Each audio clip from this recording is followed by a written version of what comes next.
Welcome, everybody, to another episode of the From Adversity to Abundance podcast. I am your host, Jamie Bateman, and I'm thrilled today to have our guest with us, Geoff Seow of Mind Access Life Coaching. Geoff, how are you doing today? Very good, Jamie. Thanks for having me. Awesome. So where are you joining us from, Geoff? So right now I'm traveling through Asia and I'm joining you from Malaysia. Awesome. So it's a little bit later your time than it is for me. But the listener doesn't really care about that, do they? So Geoff, why don't you tell us a little about who you are today and your business and what you do, what you're up to these days? Yeah, so for me right now, I work as a self-employed life coach. So my main work involves coaching millennials to create a meaningful life. But also on top of that, I run my own gymwear brand. We're international. We're called Australia's Apparel. And these are the main things that I do with my life. So what does dive into that a little bit more? What is, what's I know you're traveling now, but what does a typical week look like for you? Normally, if I'm back home, I usually work from Monday to Saturday and I take Sunday off. But right now, as I'm traveling, I want to see different things, different sites, and all that. So it's a little bit more sporadic. So I have to be a bit flexible, especially with my Calendly and my scheduling with my different clients. So it requires a lot of foresight, I would say, but I'm actually quite enjoying the change. Nice. And I know we're going to get into the reason that you're focused on your primary business of life coaching. So why don't we dive in? Let's jump into your backstory. I know you've been through some real adversity and some real pain that I think can be inspirational and educational as far as how you got through that and the lessons you pulled out of that. So let's jump into your backstory. Sounds good. So it all started for me when I was 17. I started doing drugs. I started smoking a lot of weed, and this cascaded into other things, like, for example, MDMA and so on and so forth. But the main thing for me was marijuana. It cut a lot of ambition and drive out of my life. So ever since I was a young kid, always really ambitious, always wanted to serve and provide value in the world in some way. But I could never figure out how. Even though I was good at school, I never liked anything in it. So during my time as a drug addict, I was also at university. I have 3 degrees, which I completed, but I spent most of that time under a haze of basically just being a drug addict. Now, the main source of my pain there was basically a couple of things. One, it was the trauma I had in my childhood. I'm not going to go too far into that, but just the normal stuff, in terms of like parental bullying, whatever, that sort of thing. But more than that, it was an unfulfillment. It was an unfulfillment in terms of who I was. I didn't know who I was as a person. And the more that I thought about who I was, the more depressed I would become because I didn't understand what my purpose in this world was. So I went through about 8 years and I washed away all the pain and the anger and the sadness by just drinking it away, smoking it away, snorting it away, whatever you want to call it. Now, everything changed for me when in my job, so I used to work in clinical research as a project manager. And this was at the age of 25. And I realized that the work that I was doing, so at the time I was liaising with people around the world. And, on the surface at work, I was someone that, people would come and respect. But at home, I'd be going home and doing all kinds of things, right? And that made me feel very shameful. It made me feel like I was shady. So when I got a promotion at work, I decided I was going to change everything.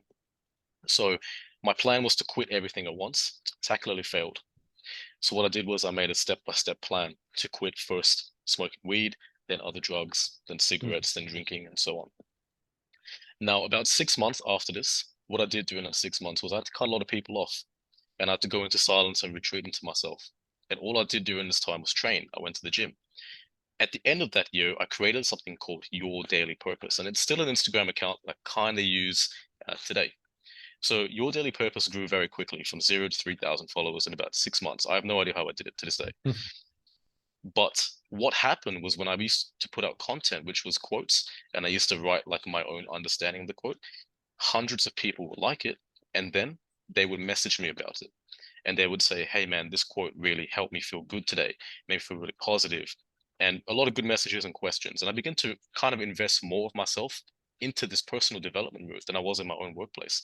Like I'd be at work instead of working, I'd be trying to create new content or like respond to these people. And I began to realize that I had a skill for it and I had talent for it. And I'd always been kind of an entrepreneur. The first business I opened was when I was 21. It was a decking and carpentry business. And we closed down after a year. But I realized that I wanted to take this further. So what I did was I quit my job and I flew across the country into Melbourne. Fell straight into a lockdown, but that gave me the time to focus on building my current business, Mind Access Life Coaching. And that was in the middle of 2021. And I've been going on with that ever since. And with Australia's apparel, we launched in April of 2022. Wow, there's a lot to unpack there. That's no, that's a fascinating story for sure. Obviously, not just it's your it's your true story. It's fascinating. So, um, talk to me a little bit more about kind of, you said it was about 8 years of drugs and alcohol, and kind of dive into that a little bit more. I mean, you know, you were just trying to cover up pain, and I mean, how would you label those years? Haze. It A was nothing haze. but a haze. So Yeah. for many years, like even when I look back, I know this is really sad, but there are many years of my life, 18, 19, 20, 21. I have no idea what I did those years. Hmm. Wow. Now, and you would say, I know you said you had to get out of that, you kind of created some separation from some people that may have been, you know, probably a negative influence on you, kind of thing. Talk to us about, I know you said you created a plan, that very step-by-step plan that was well organized, and talk a little bit more about kind of your approach to get out of that haze. So for me, something I realized was that, well, I had this book that I found in my bookshelf. I bought it a couple of years ago, but I never read it. And all of a sudden it popped out to me, so I started reading it. And for anyone that's listening, and if you're struggling with drug addiction, read this book. It's called The 50th Law by Robert Greene and 50 Cent. Until this point in time, I never realized that being sober was a requirement to achieve things in life. I thought I could always take drug addiction or alcohol with me and still go to the sky. Until I found out that 50 Cent himself, even though he used to deal drugs and he's like, who he is today, he Mm-hmm. doesn't drink alcohol. Hmm. He fills up his alcohol bottles with water and pretends like he's drunk so he can learn from people. That's And fascinating. and when I read this, I've realized that, wow, okay, something needs to change in my life. That was a Sure. real awakening. So then I had created this plan of basically quitting everything at once. Didn't work out. And I realized that if you have been entrenched for this long, you need to give yourself time to readapt. Hmm. So for my background, it is in neuroscience, human biology, and biotech. So in neuroscience, our brain is wired a certain way. When we do something so many times, it's stuck in stone. So to unwind that, you have to change things slowly but gradually. So by replacing one bad habit, for example, smoking weed every day, I'd Hmm. instead be going to the gym every day. It wasn't the Hmm. same, but it was enough to make me move away from that path and have goals. Even a small goal makes a huge difference. Wanting Sure. to gain some muscle, wanting to gain some fitness, that's enough to push you away towards a better path. Hmm. That's really good. Now, would you say that anyone who's dealing with drug addiction or alcohol addiction should take that same approach? Or you kind of hinted at that, but what would you say to someone who maybe is addicted to drugs right now and they think they can quit cold turkey? Ask yourself, why do you want to quit? Because if your why for quitting isn't strong enough, it doesn't matter what you do, you go back to it. So Hmm. if your why isn't, for example, for yourself, your family, or future, or you just want to quit so you can see what it's like, your why has to be powerful because then you will make the steps required. Yeah, that's a really good answer. That's very good. I mean, I think the how ends up being a little bit different for everyone, whether we're talking about, getting off of drugs or anything else. Because everyone's journey is a little bit different. But I do think understanding your why, you've hit on a couple of key things that, that are that are key, right? Is one is understanding yourself, understanding who you are, but then also understanding your why and your purpose and your ambition. And you also hit on something else that's been a common theme in our show, which is, at some point, even though you took individual steps to make yourself healthier and focused on yourself, at some point you focus on others, right? And so your purpose and your value and your ambition, and then these are, I don't want to put words in your mouth, but a lot of our guests have said that's what really helped them get out of this difficult time and this pain and overcome addiction and different struggles is focus on serving others, and focus on adding value to others. So can you speak to that a little bit more? With that one, I would kind of disagree with it. Okay. And there's a reason for this. So there's something called Maslow's hierarchy. Are you familiar with it? Sure. Yes. Yep. Absolutely. Hierarchy of needs. Exactly. So with the hierarchy of needs, there are four bottom needs and four top needs. So the four bottom needs include your safety and your physiological safety, right? So for example, food, water, and a home. And then on top of that comes your love and belonging and your social needs. Now, if these four are not operating and you jump all the way to the top, so when we talk about serving other people, we're Yeah. talking about something called self-actualization. Because self-actualization is your awareness in this reality of who you are, that you have a purpose that you need to find. And in doing so, you want to create value for other people. And that's the top of the pyramid, Hmm. transcendence. Now, Hmm. if you're struggling with something and you go all the way to trying to help other people without helping yourself first, Hmm. you relapse, you go back Sure. over and over again. Yeah. And the No, that reason I makes say sense. this, yeah, absolutely. No, and I would agree with that. I think there's an order to it for sure, and there's a progression. Um, but I do think at some point the focus becomes. I'm not saying you never focus on yourself. You stop focusing on yourself and your own well-being, your own health. But it does seem that eventually focusing on others and adding value to others and serving others only adds to that element of purpose and ambition. Would you agree with that? Entirely. Nice. So tell us a little bit more about from your personal side of things, how, I mean, you have your two businesses now, but before we get to specifics about the businesses, how did you, I mean, how did you decide that that's the way that you wanted to serve others through your businesses? How did you pick those two types of businesses? It's in the same process that you were mentioning just a few seconds ago. It's about serving other people with value. So, in terms of my coaching, as I mentioned with Your Daily Purpose Instagram, that made me realize that I could be a positive influence for people. And until that point in my life, I never thought that I could be. I thought I was always a detriment. So, I wanted to do a business that could really help other people come out of whatever funk they were in, depression, anxiety. And that's why I chose life coaching, because it really spoke to me. And when I got certified and I did all my training, I realized that this is what I want to do. I love working with people. The second, Australia's apparel, was similar. It's all about embracing masculinity. It's about helping men rediscover themselves, and especially men who go to the gym, because that's what brought me out of my hardship. So basically, everything I do right now, Jamie, is based upon my own experience and also how I always wanted to provide value to other people, but I just never knew how. No, that's really good. Now, talk to us about the business itself, and I know you said you were well respected in your career before you jumped into your business, and talk to us about that transition for the entrepreneur out there or the aspiring entrepreneur who's maybe has a job and maybe they're thinking about starting a business. Would you say you should approach it in a step by step manner like you did with your getting out of your addiction and moving into your business, or should you just jump in with 2 feet, or how should that transition look? Depends on how you are at handling risk. So, for example, if you categorically struggle with risk, then dip your feet in the water and take some slow steps. But if you enjoy risk and love running by the seat of your pants, then by all means dive straight in. But if you already have a job, and if your job is serving you in terms of helping you earn money to fund your business, then by all means work in your job until your business is running well.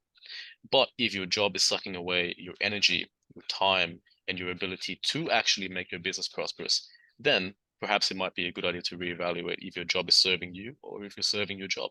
And then you can decide if working for your business full time is something that you should pursue.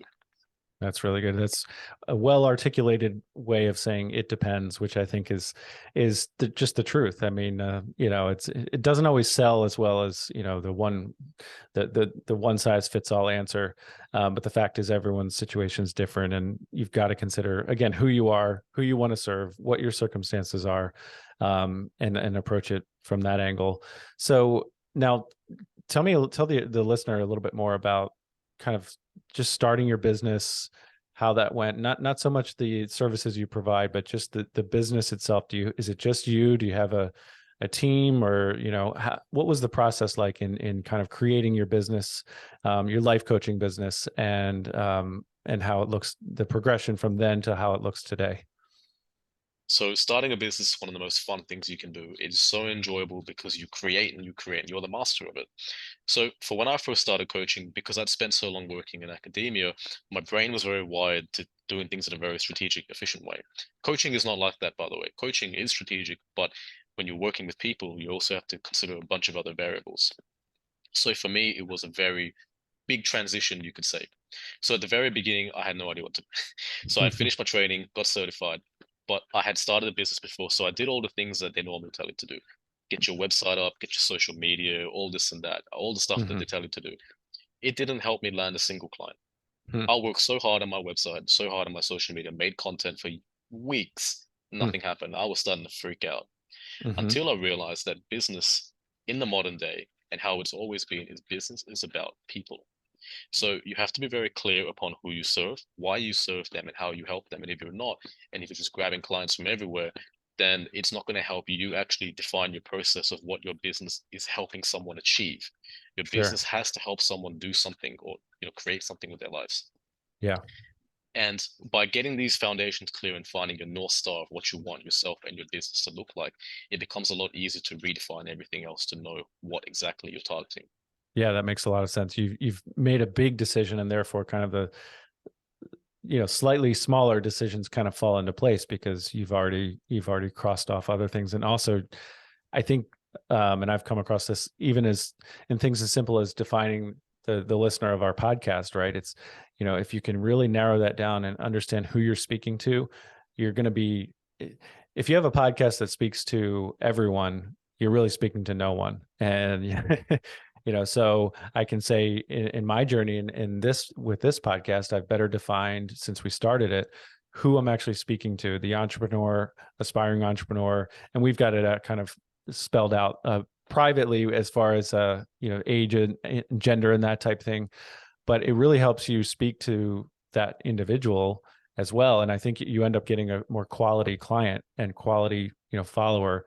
Whereas if you're just out there life coaching anybody who's willing to listen to you, you're probably not going to be real successful. So um now what does so you're saying basically you were able to better define who you're trying to serve, and then how did your business grow from there?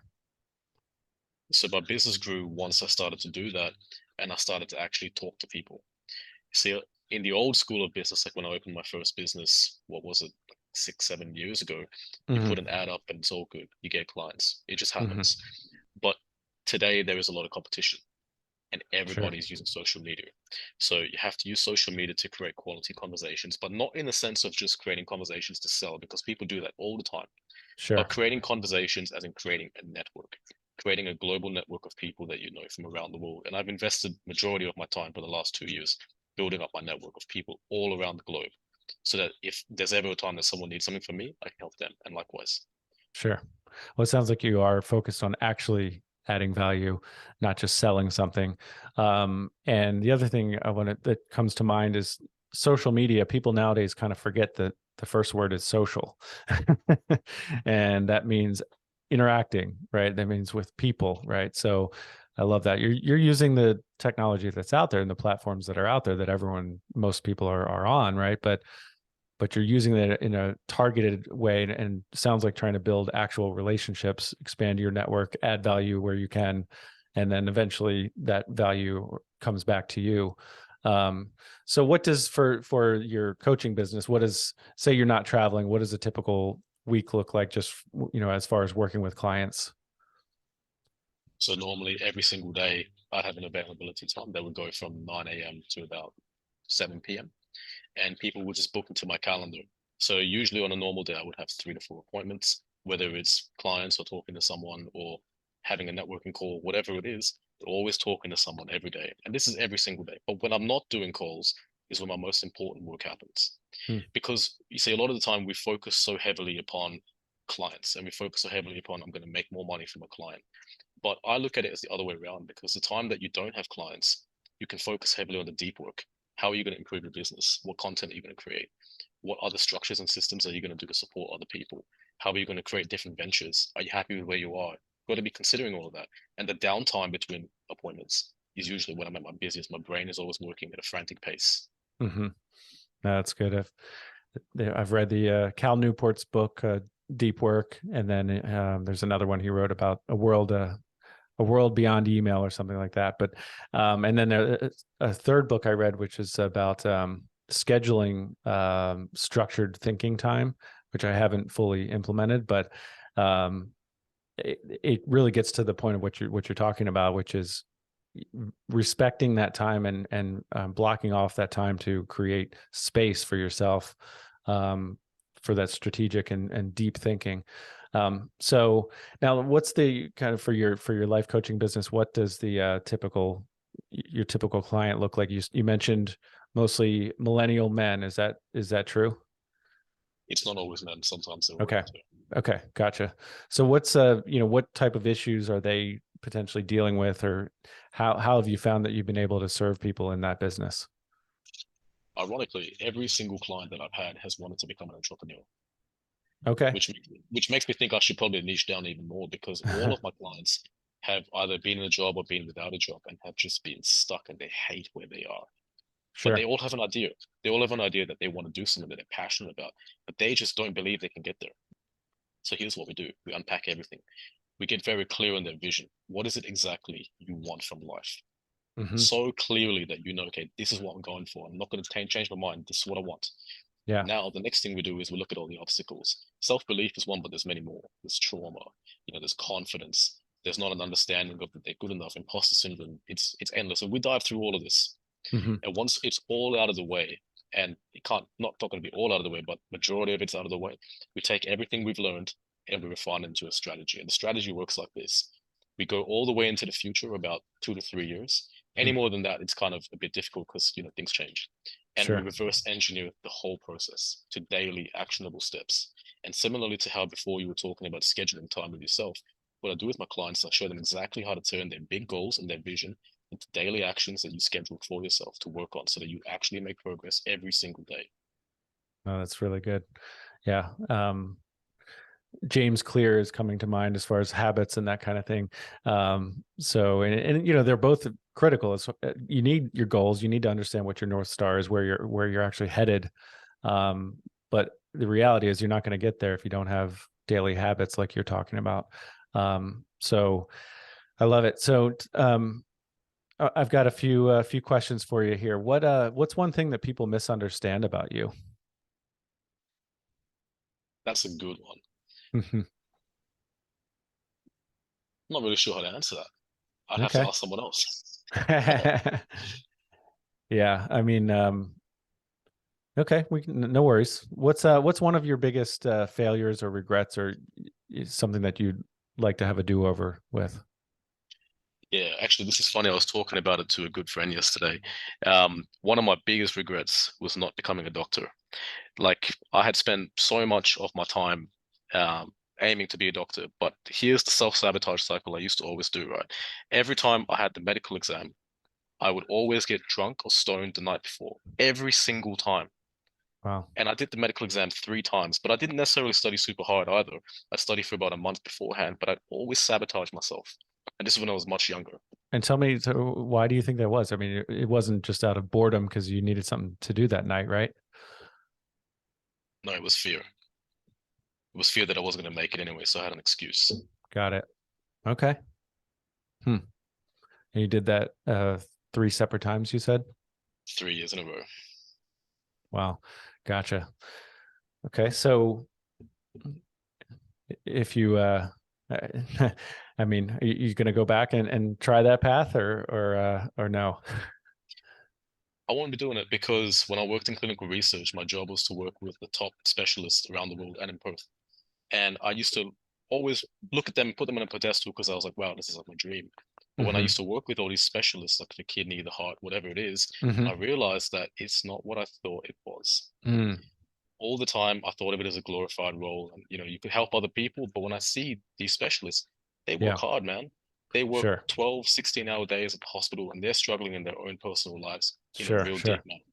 Yeah. Well, I do believe everything happens for a reason, and so I do believe your path is going to work out the way it should. And the other thing that you mentioned is the specialization. I mean, that's something with at least with our medical system, is unfortunately there just aren't enough. This is my opinion, but aren't enough kind of holistic and medical professionals who approach everything together, meaning mind, body, soul, however you want to frame it, but everything's compartmented, and those specialists don't often talk to each other. So that's a huge issue in the US for sure. Um, so if you could go back and give your 18-year-old self some advice, what would it be? Don't do drugs. Yeah, and I don't mean to laugh. It's just yeah, you got that one teed up. I've thought about it That's a lot. yeah. If you were given $10 million tomorrow, what would you do with it? All right, this is a good one. What I would do is I would give all my family, like my immediate family, $1 million. Go do whatever you want. That's your fortune you can create. For the remaining 6 million, what I would do is I would invest 5 million of that, and then I would keep $500,000 for myself to go and travel or spend or buy some investment, whatever it is. And for the remaining $500,000, I give it to three charities of my choice. Wow. And for the listener out there, I did not prepare Geoff for that question. You I've thought even about it too. yeah, apparently. If you had to write one book this year, what would it be about? It would be the story of how you can achieve things in your life if you really just focus on what you want. And I know that might sound cliche, but focus to the point of where you stop doubting yourself. Focus to only do what you do. And even if you make it or you don't make it, at least you focus on a period and you learned. I love it. That's really good. Um, Speaking of your business, either one of your businesses, what's one issue or challenge that you're dealing with right now? Right now, with my clothing brand, is a bit of an issue with our supplier. So we're going back and forth, and they've discontinued some of our lines. So actually, today I just finished producing some of our new lines, which is going to be some new gym wear singlets and tank tops. So that's a whole process because we've got to do photography and all this kind of thing. But it's all part of the fun. Yeah, there's always, I mean, that's what small business and entrepreneurship is solving problems, right? There's always a new problem to address. So yeah, if you're getting into the entrepreneurial world and thinking that it's all smooth sailing, um, it's not. That's why you need a life coach, right? um, what's a common myth about your field of expertise? A common myth is that life coaches are perfect. And this is something I thought I had to be at the beginning as well, because you see guys like Tony Robbins and Dean Graziosi and whatnot, and they portray this image of perfection, like some kind of like guru. Hmm. And at the very beginning, I modeled my content in that sense of like, oh, I'm going to teach you guys all these things because I've integrated it. And I realized that no one cares about that. The misconception is that life coaches are people too. We have our own challenges and struggles. And I find that the more that I talk about what I've been through, the more people seem to care about what I do. Hmm. That's really good. I mean, that's really what this podcast is all about, is just being authentic and genuine about, we all have problems, we all have struggles, we all have shortcomings. And if we can own that, I think we can have a more honest conversation with everyone, and with those going through similar challenges. So I love it. And I do think the world craves, especially right now, authenticity. And people have kind of, the media, and we don't know who to trust, but if you can find someone who's authentic and honest and vulnerable, I think you create that genuine relationship that you're speaking to. So that's awesome. um what's in your opinion one of the most important personality traits some that's required of someone to be successful in your industry? Authenticity. Love it. You've got to be real. Absolutely. um Now, what's one thing in your field of expertise that maybe you see differently than most people, but it's something that's, a lot of people in your industry disagree with you on? It's my approach towards change. So a lot of the content that I put out is very different to the personal development content about change, where it's like, oh, you can do these micro steps or you can meditate to feel better. My content is about real actionable steps for change. Change is hard, guys. If Hmm. change was easy, why would you change? So the whole point of change is to recognize it's hard, but embrace that journey. Embrace it, because suffering is equal to pleasure. But if you only have pleasure, then by nature you can't have change, because you're going to remain in the same spot, and that's your comfort zone. But when you do decide to change something, it's going to suck. It's going to hurt. but you have to be able to embrace it, but not necessarily love it, but understand that suffering for a purpose is how we create meaning in life. It's called striving. And when you strive for something, you create a good, meaningful life. It may not be easy, but you won't be regretting it. Love it. I'm going to replay that part for my teenagers. um, this isn't on my list here, but who do you look up to in your own industry? Who do you follow? For content yourself. Mark Manson. Okay, yeah, I know who he is. I love his book, The Subtle Art of, the name. I Yeah, love his content. I love the stuff he puts out because it's in depth. It's real. Like it's not like the flowery kind of like you have to meditate and breath work and all this kind of stuff. It's just like, okay, shit's bad. What are we going to do about it? That's where I love it. yeah, it's awesome. The subtle art of not giving an F, something like that, right? That's the one. So, if you were, if you had to try an occupation that's different than your current business, what would it be? I would be an entrepreneur still, but I'd be a full-time content creator because I love to coach. But the second thing I love to do the most is create artwork and write. So I do. So if you guys ever look me up on social media or whatever it is for my coaching or my gym work, I create all the graphics and all the copy. I love Nice, to write and I love to create artwork. love it. Now, how much time are you spending kind of on each of the two businesses? Are you spending 60% of your time on the coaching business, or how does that look? So my gym wear brand takes about 10% of my time. Right now, it's taking a little bit more because I have to do the new lines, as I mentioned. But my coaching takes up about 90% of my time because clients, content creation, and my newsletter. My newsletter takes a good amount of time to prepare because I have to research and write it and make it flow. Now, tell me a little bit more about the qualifications to become a life coach, because I'm sure there are people out there who say it's it's not real, or just some guy on the internet calls himself a life coach. Speak to why you're qualified to be a life coach. Right. So there are different qualifications in life. The first qualification is a paper qualification. I got that. So before I became a coach, I know that the coaching industry is unregulated. So there are many coaches out there who can say, I'm a coach, and they don't know anything about coaching. I didn't want to be that person. So I went and got myself certified in life coaching, sociology, and neuro-linguistic programming, plus my academia background of 3 degrees. So I would say I'm okay in that qualification area.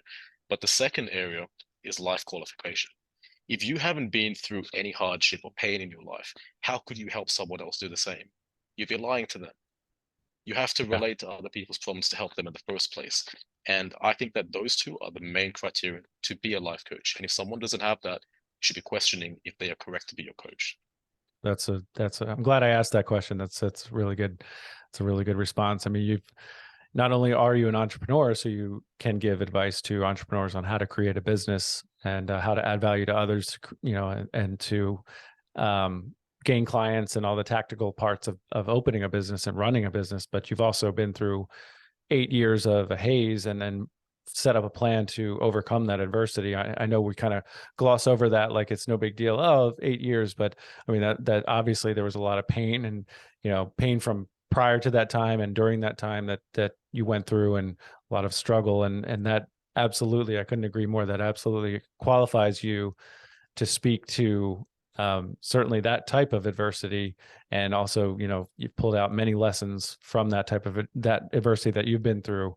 So that makes a ton of sense. You've got firsthand experience with overcoming adversity, getting to abundance. And like one thing I say on this show is everyone's adversity is different. Everyone's abundance is different. It's not a one size fits all approach, but we all are guaranteed to face adversity. And I love the fact that you took a very strategic and intentional approach and pragmatic approach to overcoming your adversity. And now you're out there adding value, being a positive influence in the world. So I love it. Anything you want to add to that? First of all, I want to say that was amazingly well said. And it made me think of one thing while you were speaking. It is that mountains exist to be climbed. The whole reason there are heights is that we have to scale them. And if you only stay at the bottom of the mountain, you're never going to see the true view from the top. That's awesome. It's really good. Um, I know we've mentioned a couple of different books. What's another book that you'd recommend for my audience? Mastery by Robert Greene. This is one of my absolute favorite books. Okay, I've heard of it. Can you speak to it a little bit more? So mastery talks about the process of becoming very good at one specific thing in your life. And in today's world, it's all about short-term gratification. If you're bored, you can watch a TikTok or watch an Instagram reel. Mastery reverses that concept in your mind. It helps you to see how our ancestors lived. How, for example, if you wanted to be a blacksmith, you have to train for 10 years every single day to have the skill Hmm. to be called a master blacksmith. 10,000 hour rule. Yeah, Now, in the modern day, it's not so simple because there are so many distractions and so many different pathways. But to those that love something and want to do it, it's not always going to be easy to reach the top straight away. But if you keep working and you keep trying and you actually passionately love what you do, you're going to get there because you're going to keep getting better and better and better. absolutely. Yeah, I just was listening to another podcast the other day about most of people who've gotten to millionaire or even um, the next level, not billionaire, but I guess eight figure net worth. For the most part, those people have drilled down into one thing, that one niche that they focused on over and over and over, got very good at that, as opposed to diversifying into too many things. And so I think it's absolutely right. You've got to put in the time and into one niche and add value in that one area, and then eventually comes back to you. So I love it. Um, Anything else you want to add before we wrap up here? No, I think I'm all good. Awesome, Geoff. So where can our listeners find you online? So you guys can find me on Instagram, TikTok, Facebook, LinkedIn, on my website. I have a I have a fortnightly newsletter. Recently changed that because I wanted to put more quality in. So fortnightly newsletter, and I also have a free book you guys can download. That's awesome. What's the title of the book? So the book's called The Visionary. Love it. What it is, it's a guide. So half of it is a book that you can read through to understand your situation, and the other half is an actual guide that you can use and deconstruct where you're at and where you want to be, and it gives you all the steps. Fantastic. Well, Geoff, I really appreciate you taking the time. I know you're traveling. You've got plenty of other things you need to be doing. So we really do appreciate you taking your time to speak to us. And I know that our listeners are going to get a ton of value from this. So thanks a lot, Geoff. I appreciate you having me, Jamie. It's been a pleasure. Absolutely. And to our listener out there, we thank you for spending your most valuable resource with us, and that is your time. Thanks, everyone. Take care.